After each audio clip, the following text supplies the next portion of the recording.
Hello, সবাই ভালো আছিস তো? হুম। পরীক্ষা হলো? কেমন দিলি সব? হুম। বেশ, ঠিক আছে। তাহলে চ অ্যান্সারগুলো দিয়ে দেওয়া হবে। চল আজকে এটা কোয়েশ্চেন করে নে। তো এগুলো বিবৃত প্রশ্ন নাইন।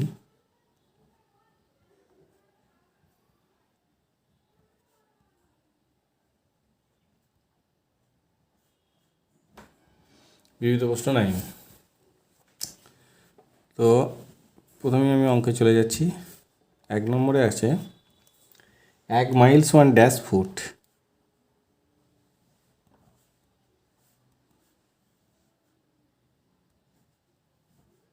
1 মাইল সমান ড্যাশ ফুট।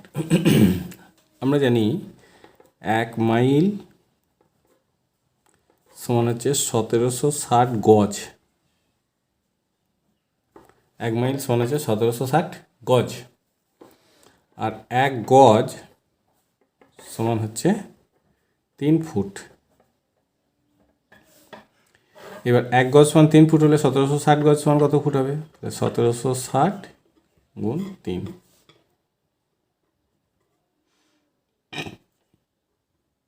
5280 ফুট। তাহলে 1 মাইল সমান হচ্ছে 5280 ফুট। ঠিক আছে। এবার 2 নম্বরে চলো। 2 নম্বরে আছে চতুর্ভুজের 4টি কোণের সমষ্টি ড্যাশ ডিগ্রি।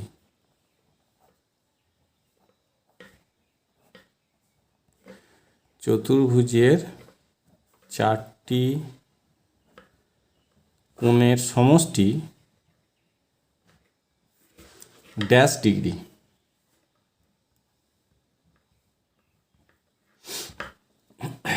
চতুর্ভুজের 4টি কোণের সমষ্টি হচ্ছে 360 ডিগ্রি। 360। চতুর্ভুজের 4টি কোণের সমষ্টি হচ্ছে 360 ডিগ্রি। 3 নম্বরে চলো। বলে যে বৃহত্তম সংখ্যা ড্যাশ দ্বারা 369 বিভাজ্য। যে কোনো সংখ্যা সবচেয়ে বেশি সেই সংখ্যা দ্বারাই বিভাজ্য। যে কোনো সংখ্যা সবচেয়ে বেশি সেই সংখ্যা দ্বারাই বিভাজ্য।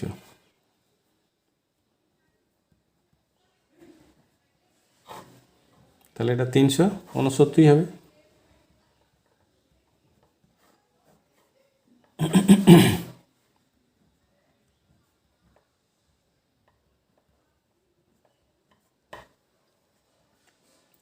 ঠিক আছে। 4 নম্বরে আছে প্রথম স্বাভাবিক সংখ্যা। প্রথম স্বাভাবিক সংখ্যা হচ্ছে 1।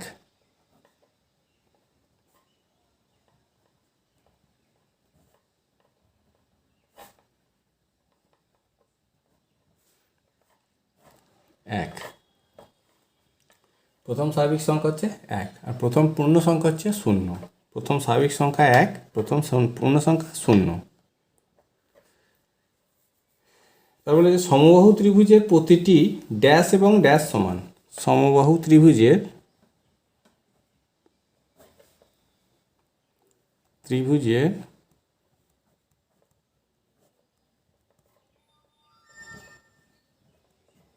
প্রতিটি বাহু এবং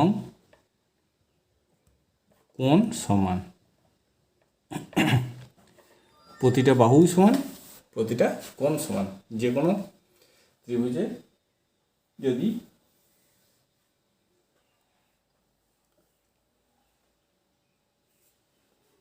বাহুগুলো সব সমান হয় তবে কোণগুলো সমান হয়ে যাবে। সব বাহুগুলো সমান হলে সব কোণগুলো সমান হবে।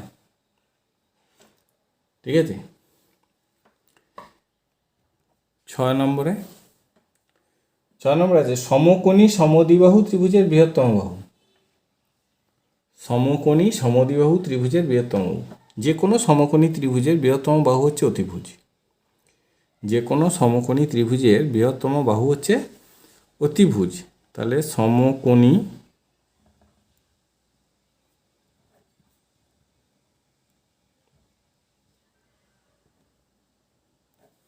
সমদ্বিবাহু ত্রিভুজের বৃহত্তম বাহু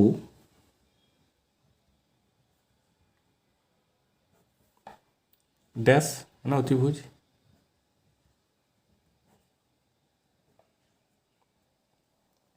বৃহত্তম বাহু হচ্ছে অতিভুজ। 7 নম্বরে আছে সমদ্বিবাহু ত্রিভুজের ড্যাশটি কোণ সমান। সমদ্বিবাহু দুটি বাহু সমান, তার মানে দুটি কোণও সমান হবে। যদি 3টে বাহু সমান হয় তাহলে 3টে কোণই সমান হবে। এখানে বলছে সমদ্বিবাহু ত্রিভুজ, তাহলে দুটি বাহু সমান, দুটি বাহু সমান হলে দুটি কোণ সমান হবে। তাহলে সমদ্বিবাহু ত্রিভুজের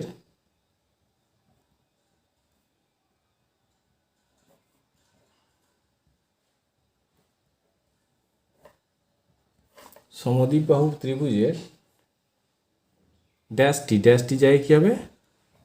দুটি কোণ সমান।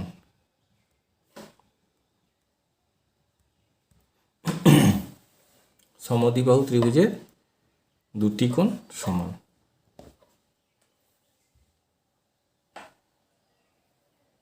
তারপরে হচ্ছে ত্রিভুজ প্রিজমের ধার বা কিনারার সংখ্যা ড্যাশটি।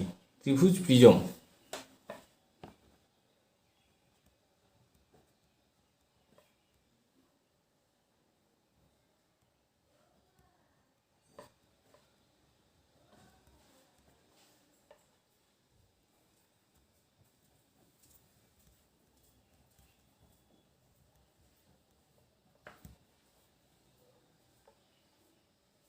ধার বা কিনারার সংখ্যা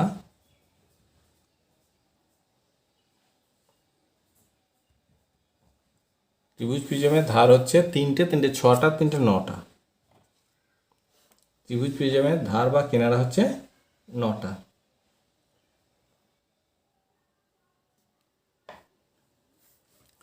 তারপর হচ্ছে নাম্বার 9। নাম্বার 9-এ আছে একটি সরলরেখায় ড্যাশটি বিন্দু আছে।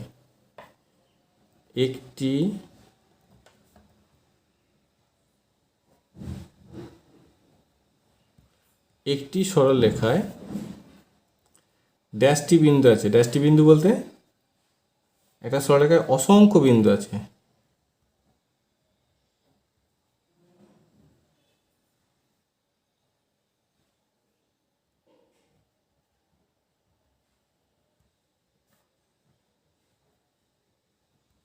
একটি সরলরেখায় অসংখ্যটি বিন্দু আছে।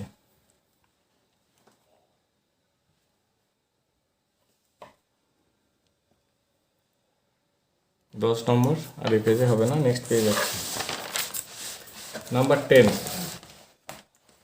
নাম্বার 10-এ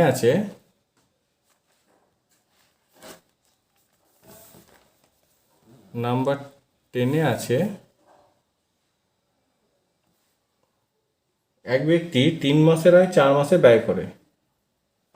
যদি তার বার্ষিক সঞ্চয় 1,50,000 টাকা হয় তবে তার মাসিক আয় কত?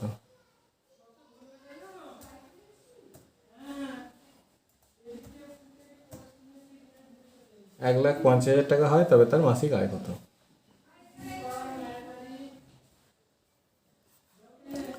তাহলে এক বছরে তার কত মাসের আয়টা সঞ্চয় হয় সেটা বের করতে হবে।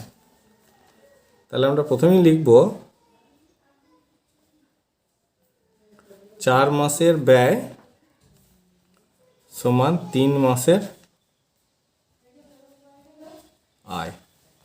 4 মাসের ব্যয় সমান 3 মাসের আয়। এটা আমি কি নিয়ম যাব? তাহলে 1 মাসের ব্যয় সমান 3/4 মাসের আয়। তারপরে কি 12 মাসের ব্যয় সমান 3/4 গুণ 12 মাসের আয় সমান হচ্ছে 9 মাসের আয় সমান হচ্ছে 9 মাসের আয়। এবার বাকি যে আয়টা থাকলো, বাকি আয় হচ্ছে 12 বিয়োগ 9 মানে 3 মাসের আয়। এটাই হচ্ছে তার বার্ষিক সঞ্চয়। তাহলে বাকি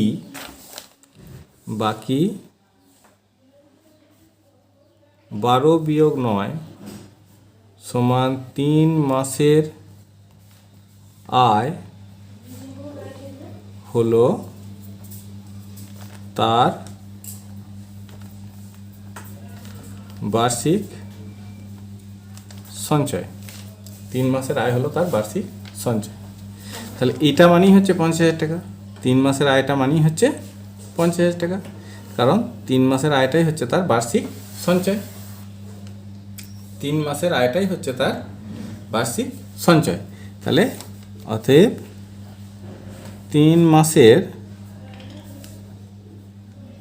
আয় সমান হচ্ছে 1,50,000 টাকা। তাহলে 1 মাসের আয় সমান কত?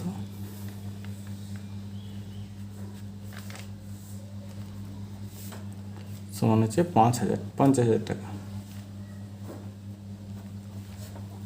এটা হচ্ছে তার 1 মাসের আয়। তাহলে অ্যান্সার কি? অ্যান্সার হচ্ছে অতএব নির্ণেয় তার মাসিক আয় 50,000 টাকা। এটা হলো তার অ্যান্সার।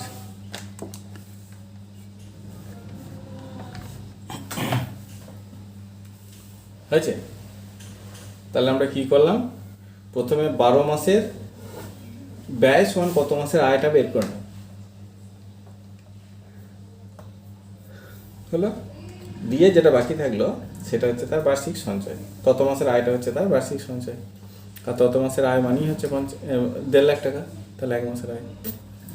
এটা হলো 10 নম্বর। এবার যাব 11 নম্বর। 11 নম্বরে আছে 50-এর চেয়ে ক্ষুদ্রতম যে সংখ্যাগুলি 5 দ্বারা বিভাজ্য তাদের গড় কত? 50-এর চেয়ে ক্ষুদ্রতম যে সংখ্যাগুলি 5 দ্বারা বিভাজ্য। তাহলে 50-এর চেয়ে ক্ষুদ্রতম 5 দ্বারা বিভাজ্য সংখ্যা হচ্ছে 5, 10, 15, 20, 25, 30, 35, 40, 45। এগুলো হচ্ছে 50-এর চেয়ে ক্ষুদ্রতম 5 দ্বারা বিভাজ্য সংখ্যা। এবার কী করতে হবে? এইগুলোর গড় বের করতে হবে। তাহলে এইগুলোর গড় কী হবে? তাহলে গড় সমান হবে, এগুলো যোগ করব, 5 যোগ 10 যোগ 15, 20, 25, 30, 35, 40, 45 দিয়ে যটা সংখ্যা আছে তত দিয়ে ভাগ। কটা সংখ্যা আছে? 1, 2, 3, 4, 5, 6, 7, 8, 9টা। তাহলে 9 দিয়ে ভাগ। এটা যোগ করো, যোগ করলে হচ্ছে 225, 2, 2, 5 ভাগ 9 সমান হবে 25। তাহলে এদের গড় হচ্ছে কত হলো? গড় হলো 25। তাহলে অতএব সংখ্যাগুলির গড় 25। নির্ণেয় সংখ্যাগুলির গড় 25। এটা অ্যান্সার হয়েছে। এটা গেল 11 নম্বর অঙ্ক।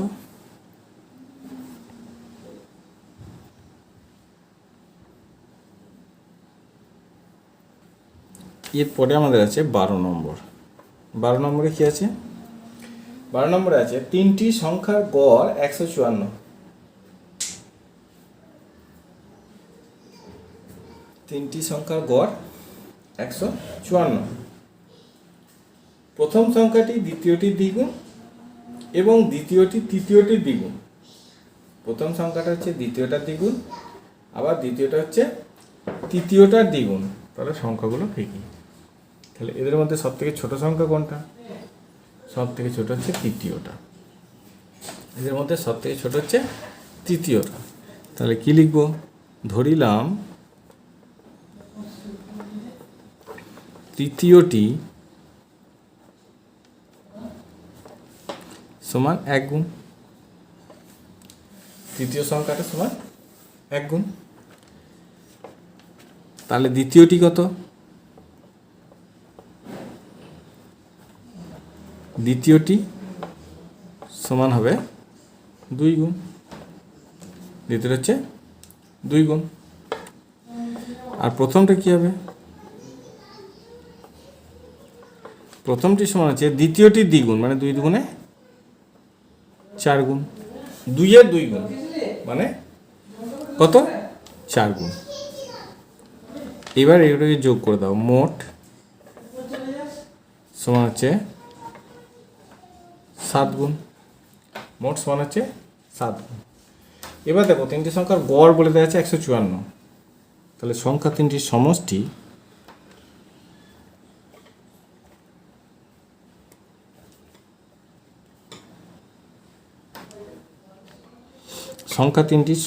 হচ্ছে কি করতে হবে? 154কে 3 দিয়ে গুণ।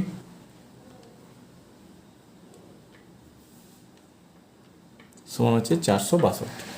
সংখ্যা তিনটির সমষ্টি হচ্ছে 462। তাহলে টোটাল হচ্ছে 462।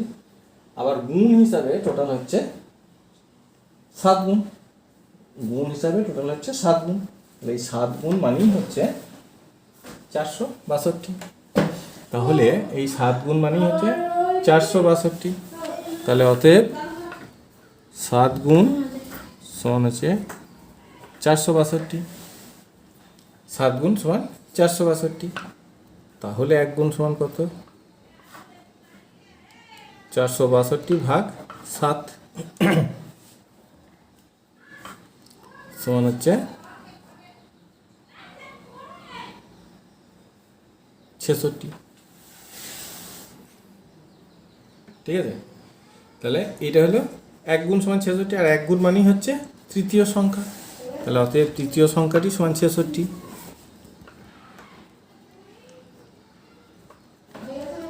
তৃতীয়টি সমান হচ্ছে 66। আর তারপর দ্বিতীয়টি কি হবে? 66 গুণ 2 132। আর প্রথমটি কি হবে? প্রথমটি সমান হবে 66 গুণ 4 সমান হবে 264। প্রথমটি সমান হবে 264। তাহলে দেখো আমরা তিনটে সংখ্যায় পেয়ে গেলাম। কি কি? 264, 132 আর 66। তাহলে অতএব নির্ণেয় সংখ্যাগুলি 264, 132 এবং 66। এটা অ্যান্সার। এটা 12 নম্বর গেল। এবার আমি যাব 13 নম্বরে। 13 নম্বরে কি আছে? 13 নম্বরে আছে 16 জন লোক একটি বাড়ি 1 মাস 12 দিনে তৈরি করতে পারে। 16 জন লোক একটি বাড়ি 1 মাস 12 দিনে তৈরি করতে পারে। কত দিনে ওই বাড়িটি 24 জন লোকে তৈরি করতে পারবে? 16 জন লোক একটা বাড়ি 1 মাস 24 দিনে 12 দিনে তৈরি করতে পারে।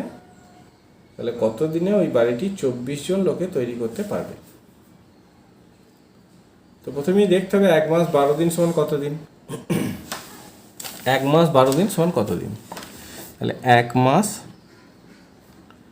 12 দিন সমান হচ্ছে 30 যোগ 12 সমান হচ্ছে 42 দিন।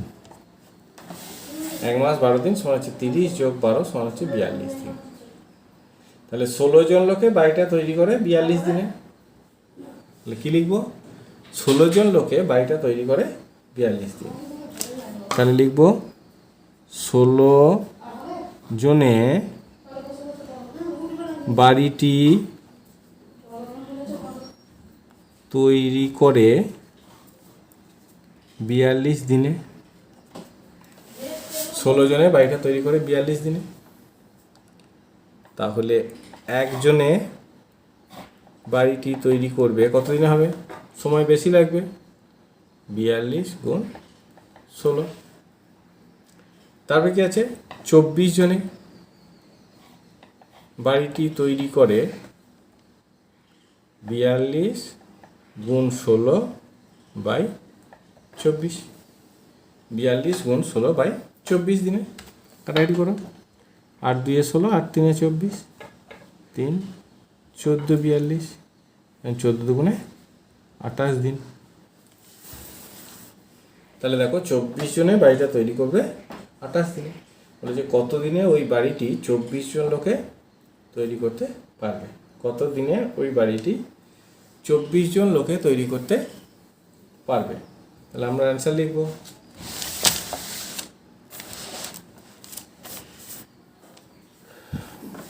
অতএব নির্ণয় 28 দিনে ওই বাড়িটি 24 জন লোকে তৈরি করতে পারবে। এটা অ্যান্সার। তাহলে 24 জনে তৈরি করতে 28 দিন সময় লাগবে। ঠিক আছে, এটা গেল 13 নম্বর। এবারে আমি যাব 14 নম্বরে। 14 নম্বরে হচ্ছে একটি সাইকেল 7,000 টাকায় বিক্রি করলে যত ক্ষতি হয়, একটি সাইকেল 7,000 টাকায় বিক্রি করলে যত ক্ষতি হয়, 8,200 টাকায় বিক্রি করলে ক্ষতির দ্বিগুণ লাভ হয়। তাহলে সাইকেলটির আসল দাম কত? একটি সাইকেল 7,000 টাকায় বিক্রি করলে যত ক্ষতি হয়, 7,000 টাকায় বিক্রি করলে যত ক্ষতি হয়, 8,200 টাকায় বিক্রি করলে ক্ষতির দ্বিগুণ লাভ হয়। তাহলে আর সাইকেলটির আসল দাম কত? তাহলে দেখো এখানে কোনটা কম হচ্ছে, ক্ষতিটা না লাভটা? ক্ষতিটা, যেটা কম হচ্ছে সেটা গুণ ধরবো। তাহলে ধরিলাম ক্ষতি সমান 1 গুণ।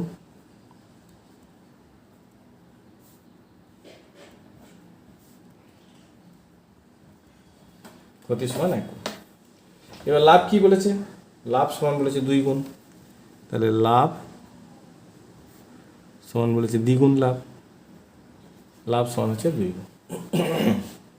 ক্ষতি সমান 1 গুণ, লাভ সমান 2 গুণ। তাহলে মোট কি হলো?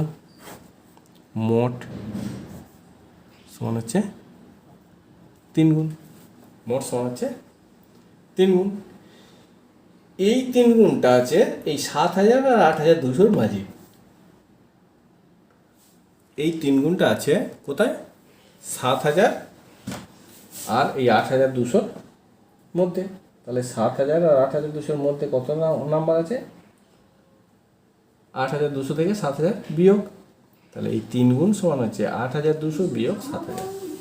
তাহলে 3 গুণ সমান হচ্ছে 8,200 বিয়োগ 7,000। 3 গুণ সমান হচ্ছে 8,200 বিয়োগ 7,000 সমান হচ্ছে 1,200 টাকা। তাহলে 3 গুণ সমান হচ্ছে 1,200 টাকা। 3 গুণ সমান 1,200 টাকা। তাহলে অতএব 1 গুণ সমান কত হবে? 1,200 ভাগ 3 সমান হচ্ছে 400 টাকা। সমান 400 টাকা। 1 গুণ সমান হচ্ছে 400 টাকা। এটা হচ্ছে কি? ক্ষতি। তাহলে অতএব ক্ষতি সমান 400 টাকা। ক্ষতি সমান 400 টাকা। কত টাকায় বিক্রি করে হতে হয়েছে?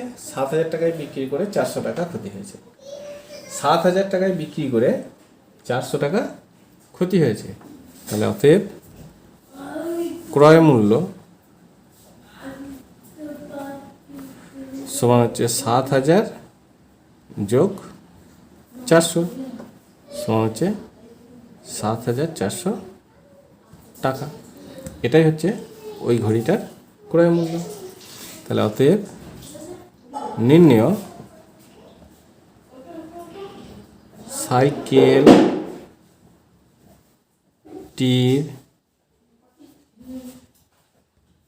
ক্রয় মূল্য 7,000 400 টাকা। এটা হচ্ছে আমাদের অ্যান্সার। সাইকেলটির ক্রয় মূল্য 7,400 টাকা। এটা হলো আমাদের অ্যান্সার। ঠিক আছে, এটা গেল 14। এবার আমরা যাব 15। 15তে কি আছে? 15তে বলেছে 4টি ক্রমিক সংখ্যার যোগফল 278 হলে সংখ্যাগুলি কী কী? 4টি ক্রমিক সংখ্যার যোগফল 278 হলে সংখ্যাগুলি কী কী?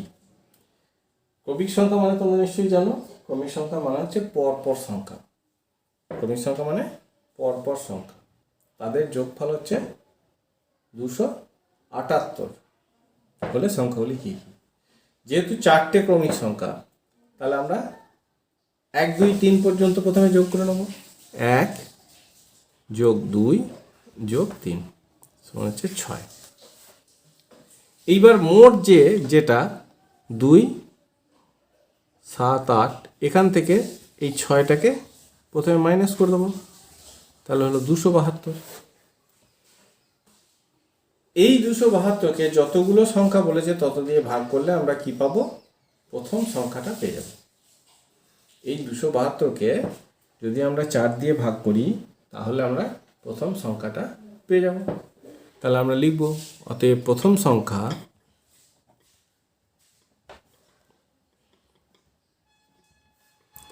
(272 ভাগ 4)। 4 6 24, 4 8 32, 68। প্রথমটা হলো 68। তাহলে দ্বিতীয় কি হবে? দ্বিতীয় সংখ্যা সমান হবে 68 যোগ 1, 69। তারপর তৃতীয় সংখ্যা সমান হবে 68 যোগ 2 সমান হচ্ছে 70। আর চতুর্থ সংখ্যা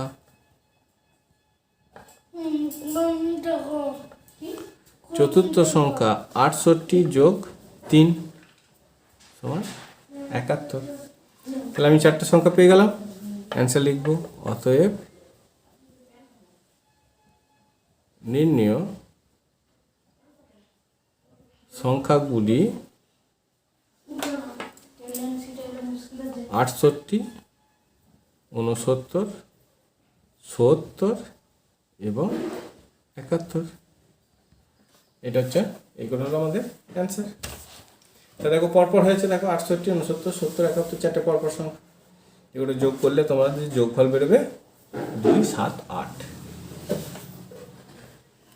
ঠিক আছে, 278। এটা হলো আমাদের 15 নম্বর অঙ্ক।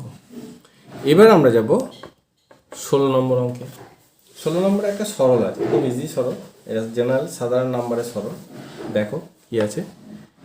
11 বিয়োগ তৃতীয় বন্ধনী 204 ভাগ 12 বিয়োগ 4 দ্বিতীয় বন্ধনী 100 বিয়োগ 4 প্রথম বন্ধনী 70 বিয়োগ 46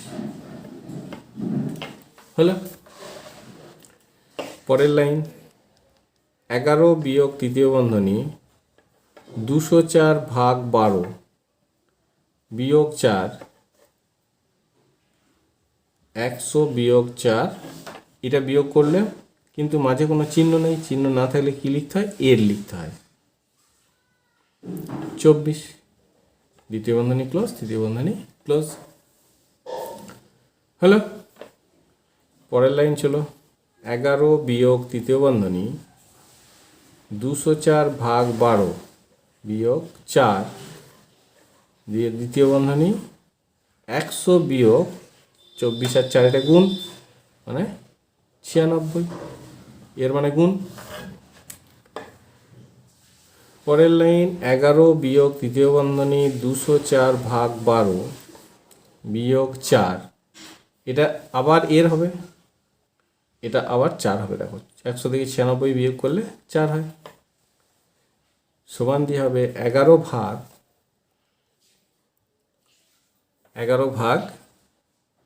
তৃতীয় বন্ধনী, এই ভাগটাও করব এটাও করব, দুটোই করে দেবো একসঙ্গে। 12 একে 12, 7 84 বিয়োগ, এটা হবে 4 4 16। পরের লাইন দেখো, 11 ভাগ চিহ্ন হয়ে যাচ্ছে কেন, 11 বিয়োগ 1 সমান হবে 10। এই 10টাই হচ্ছে আমাদের অ্যান্সার সরলের। ঠিক আছে, এই পর্যন্তই ছিল। তো যাক, তোমরা নিশ্চয়ই এতক্ষণ করে ফেলেছো সবগুলো। যেগুলো পারোনি সেগুলো এখান থেকে মেলাবে, আর যেগুলো পেরেছো সেগুলো তো ভালোই।